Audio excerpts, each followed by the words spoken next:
that they will give their life for this country. And they will give their life for this country in places that they would rather not be. They will give their life for people who they'll never meet, or they'll never get to know, or they'll never understand completely why they're there. And they'll do it for people, politicians primarily, which is our system. They'll do it for politicians who they could care less about. But they do it for love of their buddy. They do it for love of their family. They do it for love of their community. And they do it for love of country. So anybody that stands here today, and like these, John mentioned this 20,000 signatories who said they don't want us to be here, all these people who try to shut these God and country freedom festivals down. I mean, I know that there's media in this audience that bought tickets here that are really fake news, okay? Big time fake news. Yeah, bad. You like my mom used to say, sticks and stones can break my bones, but names will never hurt me. I will define who I am. You define who you are. Let the media, let them spew the hatred that they spew, as this young gentleman was just trying to explain to everybody, because they're going to try and call us all kinds of things, but the one thing that I know that they won't say is they won't say that we are for God, and we are for country, and we are patriots. They won't say that, because that's who we are.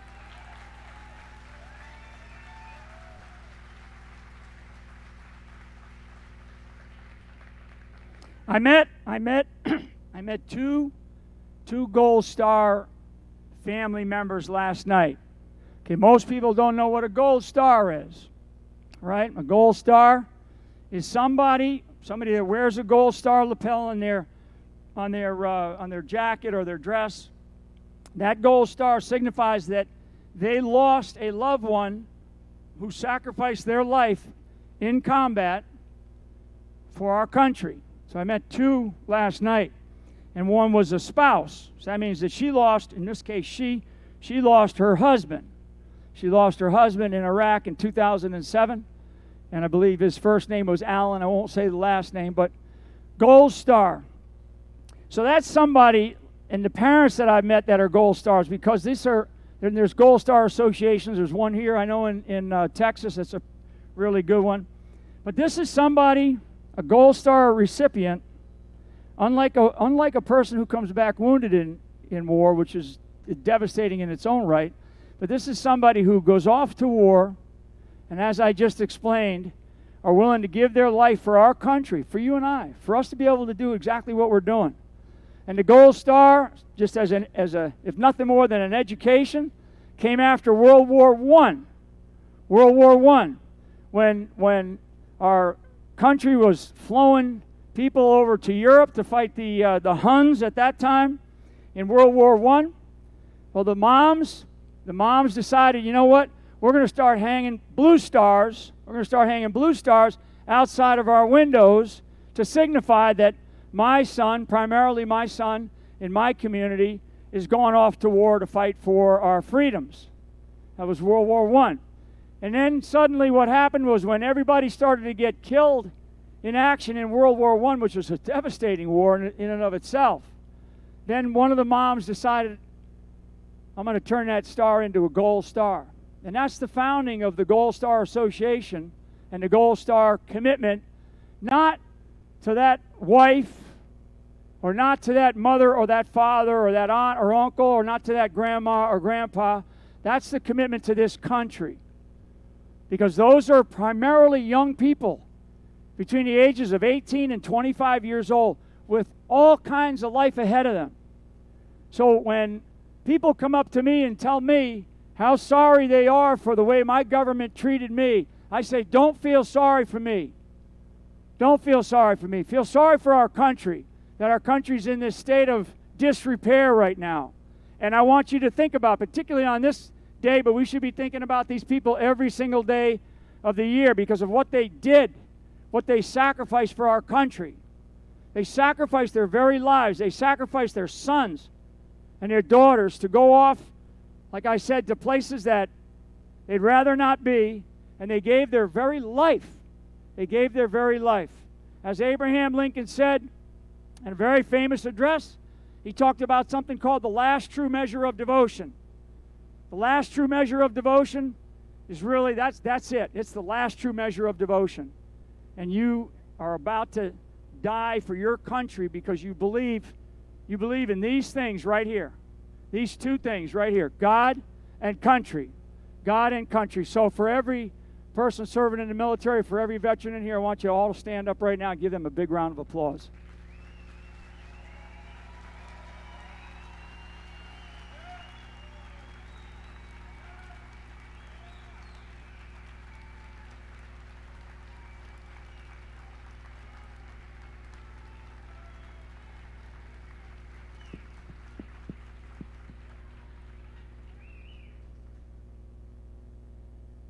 Okay, what I like to talk about our country and our Constitution.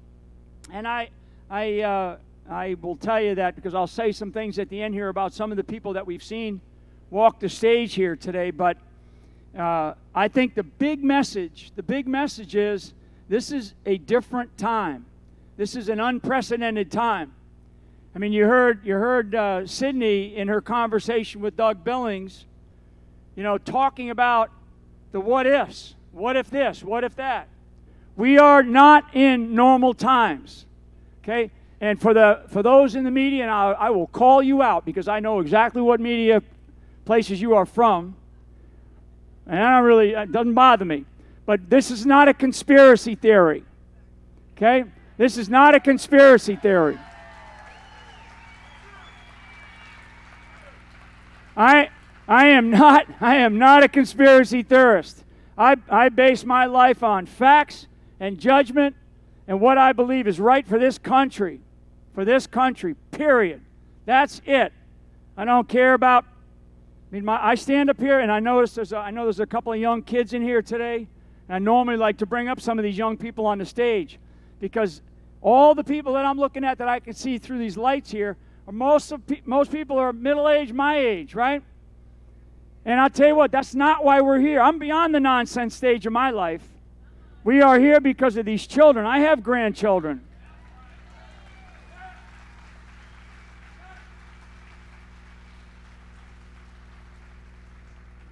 And I can tell you that Sidney Powell is no conspiracy theorist.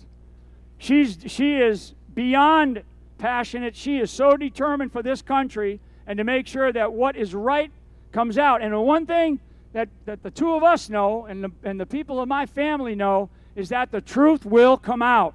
The truth will come out. And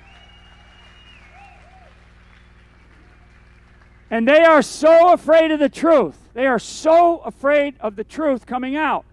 Why only a couple of weeks ago in the one question about Maricopa County, why, I think it was 3 weeks ago, we saw 100 lawyers show up to block and tackle and to fight against the truth being exposed in one county, in one state, in our country. That's beyond outrageous. It's despicable.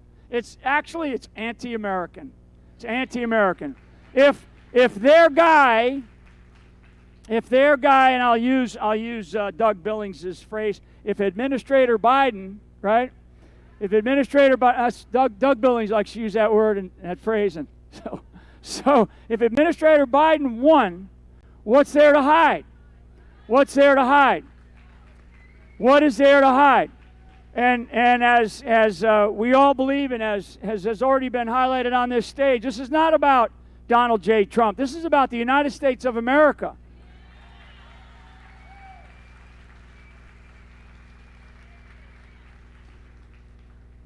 Trump won. He won.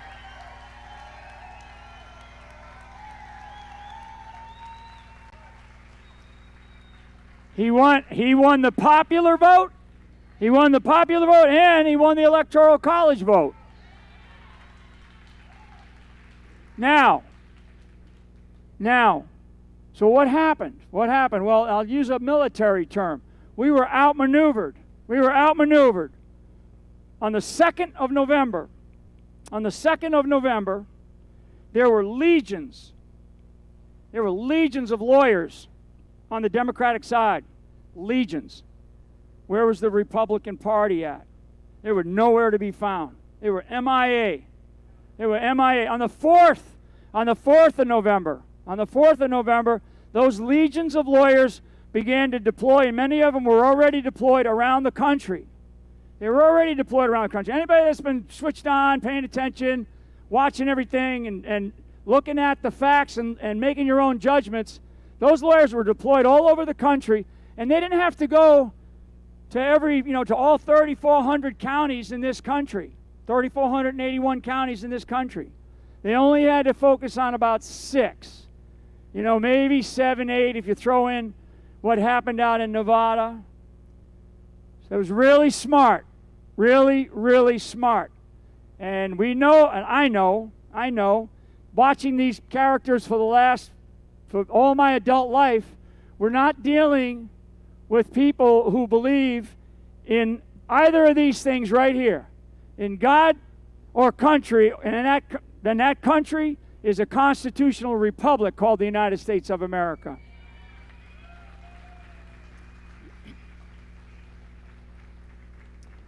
So, our Constitution and our Bill of Rights and our Declaration of Independence, I always like to pull this out because it's really important. So most people, that's the Constitution of the United States of America. That's the Constitution of the United States of America. 4,500 words. It takes the average reader about 30 minutes to read it. That's the Constitution. And in that document, in this little book, is the Bill of Rights and the Declaration of Independence. It's amazing. It's amazing. That's it. Most people have never taken the time to really sit down, and so all of us in our country, we have taken for granted far too long, we the people, our country, this Constitution is not based on government control of our lives or our children's lives. It is based on individual liberties. If you want to breathe the fresh air of liberty, if you want to continue to breathe the fresh air of liberty, you got to get involved, and you got to understand what it says in this thing, in this little thing. The Pledge of Allegiance. The Pledge of Allegiance. This coming June 14th is Flag Day. Raise the flag, say the pledge. Raise the flag, say the pledge. One of the things I want you all to do is I want you to go back home after this weekend and look and see if you got an American flag wherever you live. I don't care whether it's a tent, a trailer, or a big old mansion. You get out there and you raise the flag and you say the pledge, and you be proud of it. Because this document, 4,500 words, and the Pledge of Allegiance, which is a pledge of allegiance to the United States of America, it's 31 words. I used to say it when I was a little kid in a public school. They would tell us, and some of you know what I'm talking about, but we can't even do that anymore. You'd go into class in the morning, you'd hear over the intercom system, principal would say, everybody stand up, face the flag, put your hand over your heart, and repeat after me. Say after me. And we'd say the Pledge of Allegiance. All of us. That is a culturalization. We had I think it was a congressman recently that said that pledge means you're a Trump supporter. You can't make it up. And so there's people out there that do not believe that this document and the Pledge of Allegiance, those are icons, like the flag, like the beautiful American flag. Those are icons that we live by.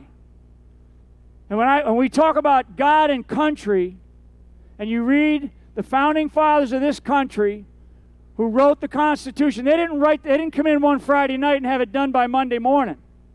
It took like 15 years. It took probably more than that. Actually, you could say it took 2,000 years, but it took about 15 years of struggling back and forth. And we always use 1776 as our sort of start, right? But it was really, this thing wasn't ratified until 1788. That Constitution, when you look at the founders, and you examine the founders, and you look at their diaries, and you look at their arguments and their debates, and the Federalist Papers that were written, and you read all that stuff, and you understand a little bit about, human history, world history, certainly American history, but at the beginning of this country. And they were arguing. They were arguing about how to form this perfect union. And they knew that it was going to be an experiment in democracy. It was not going to be perfect. They knew that this was going to be an experiment in democracy. And we are still experimenting with democracy. What we are in, this hall tonight, is an experiment in democracy. And we are experimenting because we are trying to figure out what to do. What happened, and what do we do about it? So in those diaries and those letters and those conversations that they all had, what did they bring in? Like 75, 80%, if you really dig into it, was all about what was in the Bible, what they found in the Bible. And there's all kinds of different, there's the Magdeburg Conference, there's the Magna Carta. These are all different things that happened in between over 2,000 years ago when the Bible was brought into existence, and then our Constitution came into existence, because there is no other beacon of hope. There is no other shining city on the hill. There is no other true North Star. They don't exist other than this country right here. This country are those things. It's hope. It's that North Star that you get up and you follow and you say, I want to be part of this. Why do so many people around the world still line up at embassies to try to come over here legally? Because they are looking at something and they're willing to leave their country. They're willing to leave whatever existence they have behind. That's a huge thing. So they wrote these things called the Bill of Rights. And the Bill of Rights, if you read the Bill of Rights and you think about the Bill of Rights, like, freedom of whatever. Freedom to assemble like we're doing here tonight. Freedom to, practice your own religion. Freedom to speak. All these different things that we have. And they're very simple. They're really very simple. That Bill of Rights. The Bill of Rights, if you were to put the Bill of Rights next to the Ten Commandments, they're damn near identical in many, many aspects. And they're purposely done, intentionally done. Thou shalt or thou shalt not. Those were principles. The Ten Commandments are the principles that we should live by. The Bill of Rights are the principles in this country that we all live by. We all live by those Bill of Rights. Because like I said, most of you have never read the Constitution. You don't know all the different pieces and parts of it. You just sort of take it for granted that your government is going to help you and do the right things. Doesn't always happen that way. So those principles, the Bill of Rights and the Ten Commandments, those principles that we were given that we tend to live by, the fulfillment of those principles, the fulfillment of the Ten Commandments are found in the Bible. The fulfillment of the Bill of Rights are found in our Constitution. That fulfillment is the fulfillment of a promise that our country makes to each and every one of us. And actually, to look at it the other way, it is a promise that we the people, because this country was not given to a government. It was given to the individuals in this country at that time. 13 states, 4 million people. Most people don't know that during the Revolutionary, during that early war that we were fighting for our own independence from, at that time, the greatest power on the planet, United Kingdom, Great Britain, only 3% of that 4 million population actually stood and came to arms and actually fought for this country. So where are we? And where are we going? And this has to do with this information battle that we are in, because we are in an information battle, and we feel like we're being overwhelmed. So the metaphor that I like to use is really a World War II metaphor. Eisenhower knew as the sort of the field commander at that time, he knew that we needed to get into Europe. We needed to get into the continent of Europe in order to defeat Nazism. And MacArthur out in the Pacific knew that we needed a beachhead. We needed a beachhead not in the Philippines, not on Formosa at that time, but on the Japanese islands themselves. And he knew that we needed a beachhead. And that was in order to destroy imperialism. Because had we not done that, had we not destroyed the Nazis, we'd be kneeling and we'd be praying to the altar of Adolf Hitler and Nazism. Today. And that's not that long ago. There's people, in fact, I met a World War II veteran last night. He might be here today. And others who are a little bit older than me. In your lifetime, maybe as children, you might have been born in the 40s. My father was a sergeant, retired sergeant. He's dead now. Great guy. He fought in World War II and he fought in the Korean War. Retired as a sergeant from the Army. And when I think about that, wasn't that long ago. Okay, that wasn't that many years ago. So, and all kinds of things have transpired.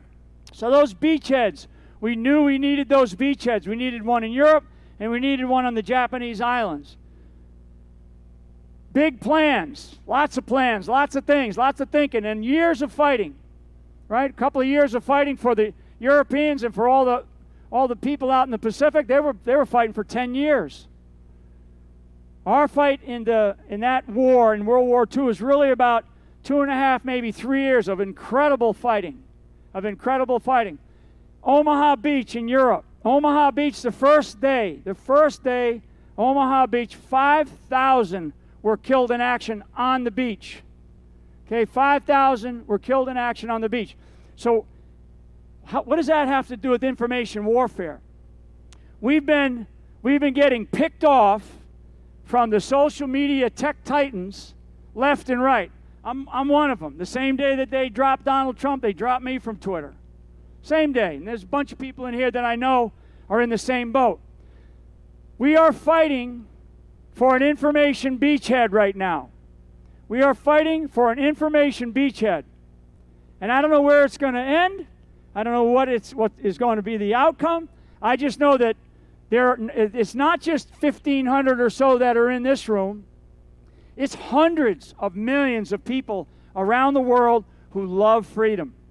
And they're not just here in the United States of America, because I know we're going to live stream out to a bunch of countries, and I know that there's people in here. I met a couple of people in here last night that are from Europe, Eastern Europe, formerly the USSR, and I know that there's a couple of people in here from Asia, because I met a couple from Korea. So there are hundreds of millions of freedom-loving people all over the world that are looking at the United States of America and saying, okay, they're kind of like looking at you folks, right? You in a sort of a esoteric way or whatever, and saying, hey, we're depending on you. What are you going to do? What's happening to America? What's happening? Is the light on the hill flickering? Is the beacon of hope going out? The one thing that I do know, having studied world history, is that nation states rise and fall. Nation states rise and fall. My granddaughter, if she lives to the age of my mother, let's just fast forward 80 years to the turn of the next century, she won't even be the age of my mother. She might be 85, 84 years old, I think, by the turn of the next century, given the age that she's at today. 79 more years. That's not that long.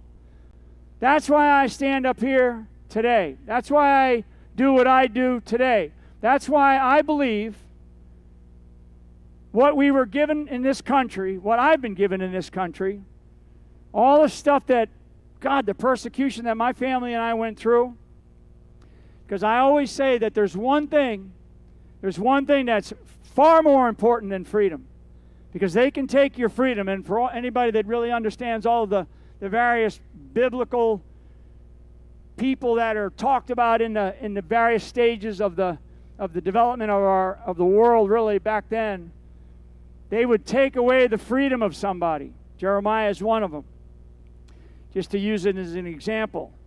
And there's another great story where the person was being persecuted. They're in the cell, they're pinned down, they're chained down, and they're in there singing and praying.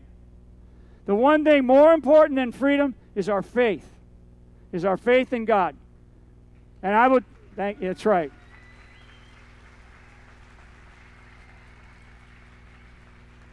So I'm not up here to preach to you What I'm up here to tell you is to get involved. I mean, I can't say it any more bluntly, any more basically, any more simply. And the phrase that I have started to use is local action has a national impact. Local action has a national impact. Our country is not run out of Washington, D.C., although we feel like it is. And the other thing is, and I'll just say this once, quit complaining about the politicians in Washington, D.C. Stop it. We put them there. We put them there. You and I put them there. And then we leave them there. We leave them there, and then we complain about all the things that they're doing to us. Local action has a national impact. There are some great things happening in this country. Some really great things happen in this country. I know of one county down in Florida, Polk County, and then 2 moms up in Iowa. The one county down in Florida, Polk County, they didn't have 30 people show up to a school board hearing. They had 3,000. 3,000. And they basically changed the entire makeup of the school board committee right then and there. Okay? Get involved in your school boards. All these people that talk about and complain about our country's education for our children. And this includes people that don't have kids at home anymore, because your experience matters. Your maturity matters. Your wisdom matters. Those are the kinds of things that are going to get us back to where we need to be. And this is not about going backwards, folks. This is about going forward. It's about going forward as a nation, as a country. All the stuff that we saw President Trump do, I mean, God, look at what they did to that man. Look at what they did to my family and I. And it had nothing to do with Mike Flynn, although they knew exactly what I was after. It had nothing to do with Donald Trump, although they knew exactly what he was doing. It has to do with access and control of power. And this hasn't been going on for 4 years. This has been going on for like 40 years. Now, there's a little discussion about China tonight. A little discussion about China. We could have an entire conference just about China and how China has been infecting this country for decades. Most people don't know. Most people don't know. Just to throw out a number for real estate, the Chinese own approximately 30 million acres of prime real estate in the United States of America. Okay, that's incredible. No, most people don't know that. The old Sears and Roebuck's Tower up in Chicago, for anybody that's from Illinois, anybody that's from New York, they own the Waldorf. Those are icons of real estate and wealth and things that this country created. So we could go on and on and on. The thing about getting involved, local action has a national impact. On a given day, a precinct volunteer can have as much power as the President of the United States. And what did we just witness on the 3rd of November? My God, volunteers actually, they knew how much power they had up in places like Michigan. And what did they do? They threw them out. And then they taped up the windows. That's not the United States of America. So there's people not just from Texas here. There's people from really all over the country, from many, many states. When you go back home, you cannot just sit there and complain. You can't sit there any longer. We can't do that. Can't afford to. And then the third thing, really, local action, national impact. Get involved in your schools. Get involved in the school boards and what's happening, because those are all at the local level, parish, town, county. Get involved in those. Go to them. Do not let these democratic socialists who are running our schools and these unions who are running our schools, don't let them get away with that. 2 moms from Iowa recently got the great governor of Iowa to sign a law, because one of the moms who I met in Tulsa, beautiful young child, she's breaking out in all kinds of rashes and all kinds of problems as a young first grader by wearing this mask, this crazy mask thing. I mean, my mother used to, if we were sick or if some family was down the street was sick, my mother would take us down to that house and rub us up and down against them kids. Right? I mean, seriously. I mean, it was like, get down and see the Mahonies, or get down and see the Connells, you know? Or some mother would come down and go, hey, you know, we heard you guys had something going on here, so we're going to, leave our kids for the day. And my mother would be fine with that. That's the way it is. Children have built-in immunity. I'm not a doctor, but I can tell you, when I saw the photos of that young mother's child, it was heartbreaking. So the mother heard our message, and she went back to Iowa and got together with another mother. I mean, these are young women.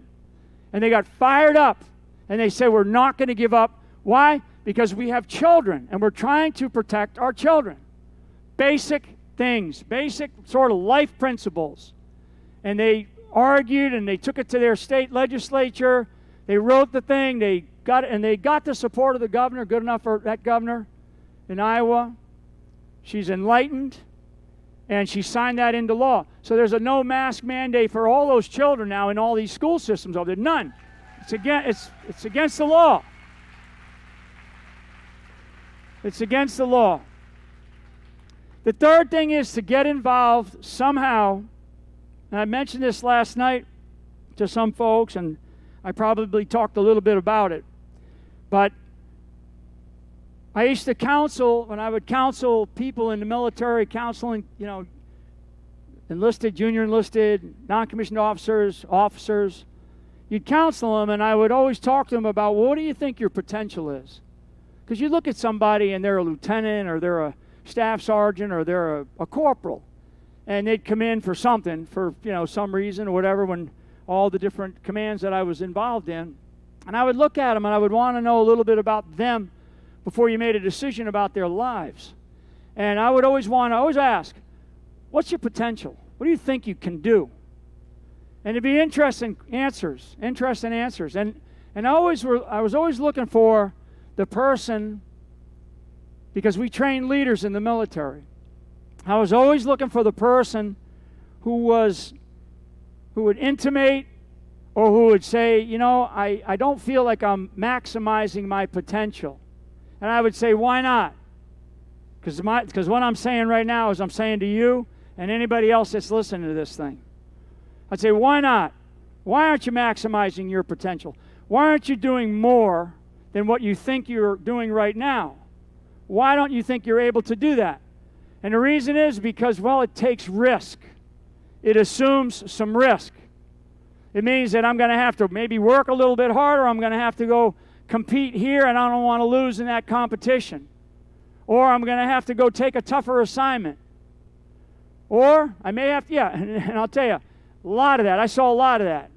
Tougher assignments. You go into the world of the airborne or the special operations, those men primarily, but men and women these days, they're deployed all the time.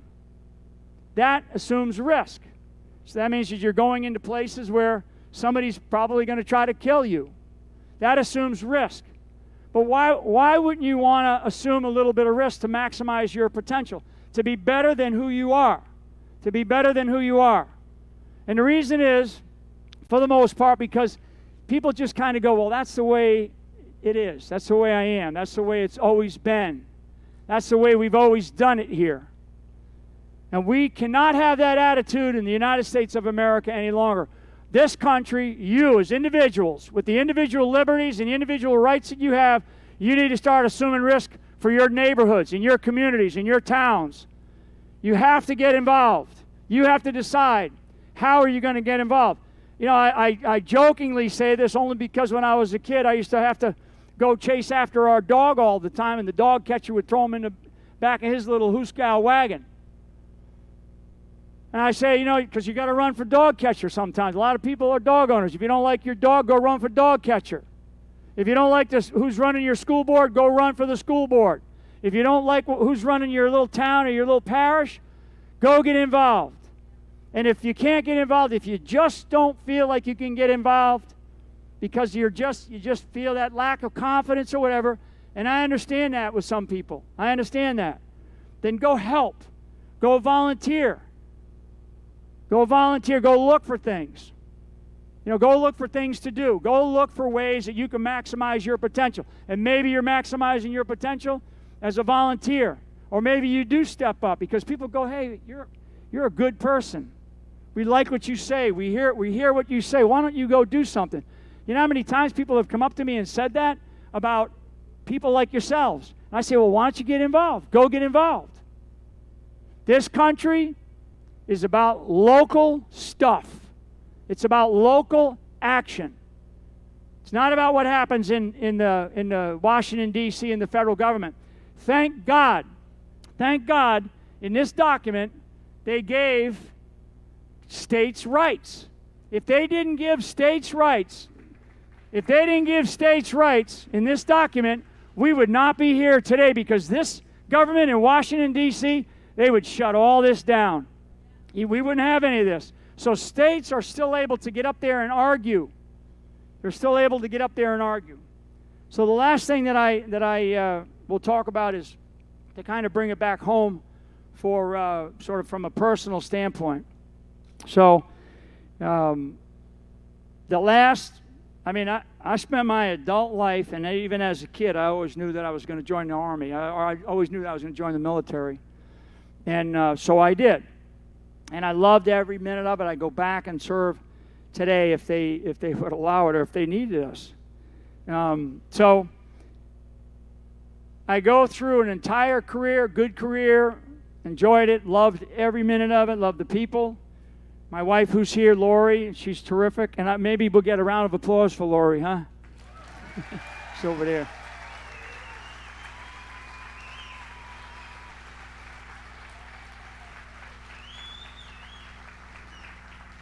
Lori, she always hates it when I say stuff because she's very private and personal.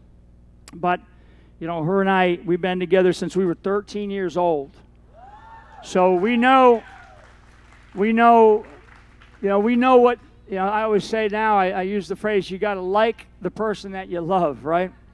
And because anybody that's contemplating, any young people in here contemplating marriage is really hard work. It's, but her and I, from the time we were kids, we knew what we wanted to do. We did not know the direction that we were going to take. And I believe, and I will speak for her in this regard, that we believe that your destiny is chosen before you're ever born. And you just don't know that. You just don't know that.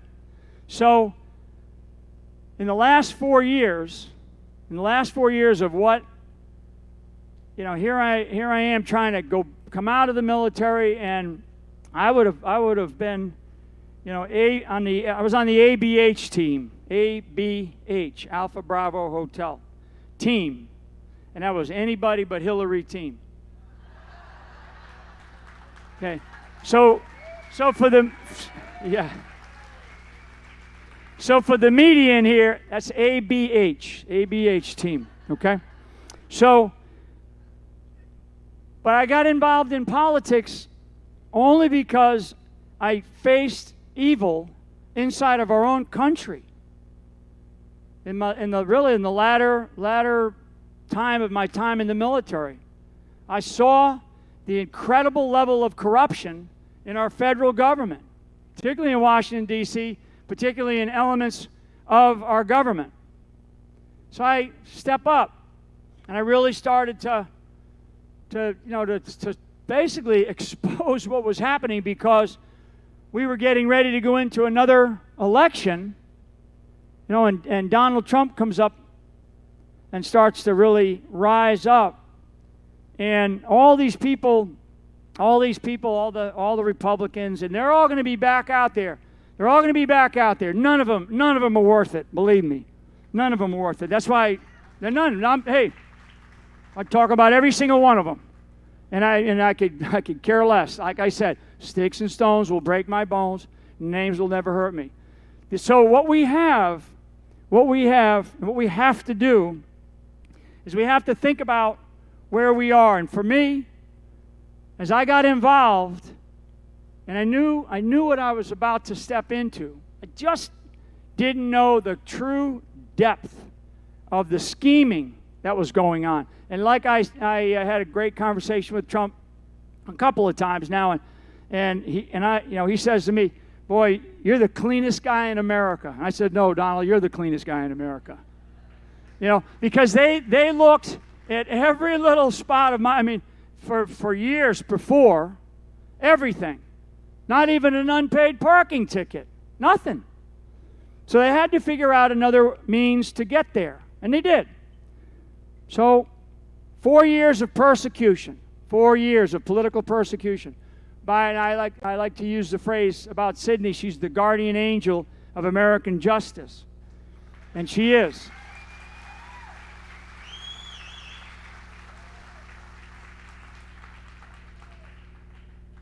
As we were fighting, and like we like to say, fight like a Flynn, as we were fighting and we're exposing things, it's like, oh my God, there's another thing. And we sort of knew all this. We knew all of this. We just didn't know the depth. So what happened during that period of time, really the three big lessons that we learned was, number one, is our faith in God grew stronger. Because the world around you feels like it is crashing. It's coming. That's right. It's coming down. You're being crucified. You're being crucified. And I mean crucified. And so you begin to really reflect on, because you know each other. My wife and I know each other intimately. And you know who you are. You know that you're good people. And you're saying to yourself, God, how can this happen?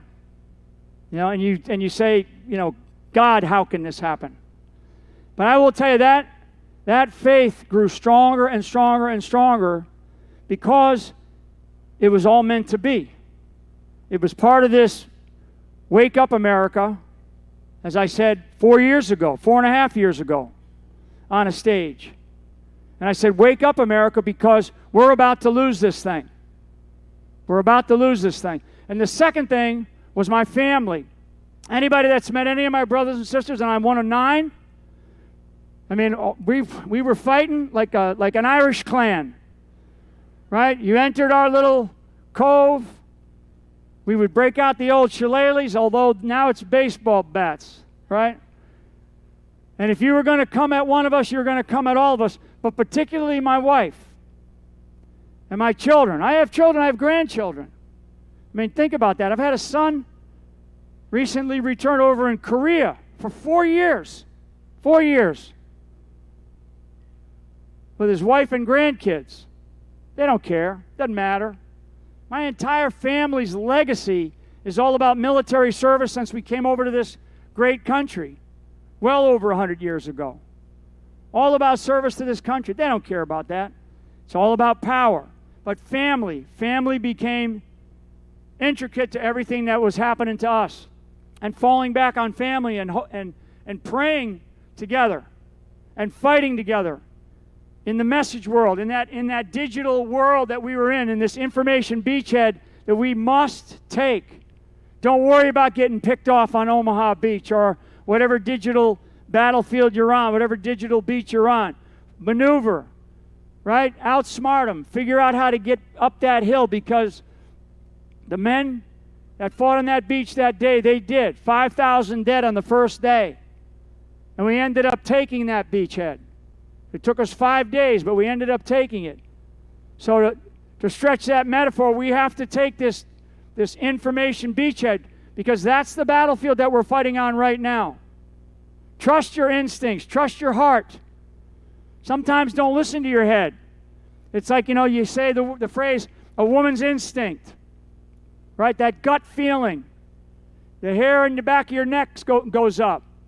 That's because you know something is wrong or something is right. Choose the harder right path. But family is so important. And family is a matter of trust. Trusting in your immediate family, trusting in your close-in family, right? Brothers, sisters, siblings, whoever it is. And then the third thing had to do with friendship. True friendship. Because you'll find, and many of you have gone through tough times. I know that. Many. In fact, most people have gone through some type of death or alcohol abuse or drug abuse or something like that. Everybody goes through a tough time. And boy, do you find out who your true friends are when that tough time happens.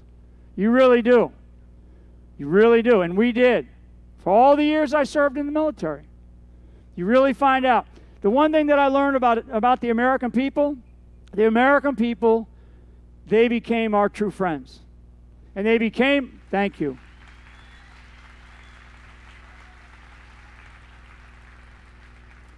The American people became our true friends by helping us and helping me primarily what I call buddy breathe, or continuing to breathe the fresh air of liberty, because without the American people, I wouldn't be standing up here. I would not be standing up here. The American people realized and said, something's not right about this thing, and many from the beginning did it, and fought tooth and nail, and really fought in the information domain to expose the truth. Sidney would tell you, we used a lot of information that we got off of various social media analyses that was done by some of these wizards, and we would take it and put it right into filings, tweak it a little bit. And it's unbelievable, amazing what the American people did for my family and I. So really from the bottom of our heart, from our faith in God, our faith in our family, and our faith in the American people, I just want to say thank you very much. And to all of you, thank you.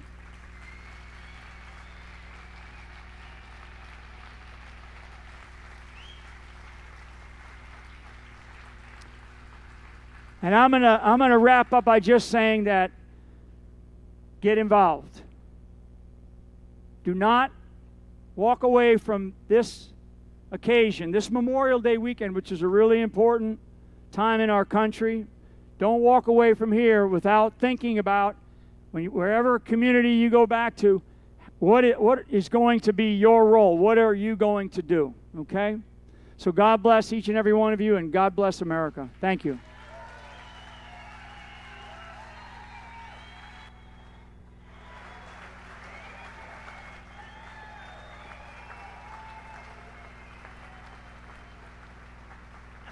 Thank you. General Michael Flynn, everybody!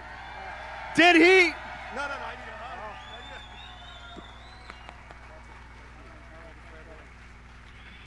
need a hello? Come on! Really? Don't mess with me. I got the bat. Yeah, thank you.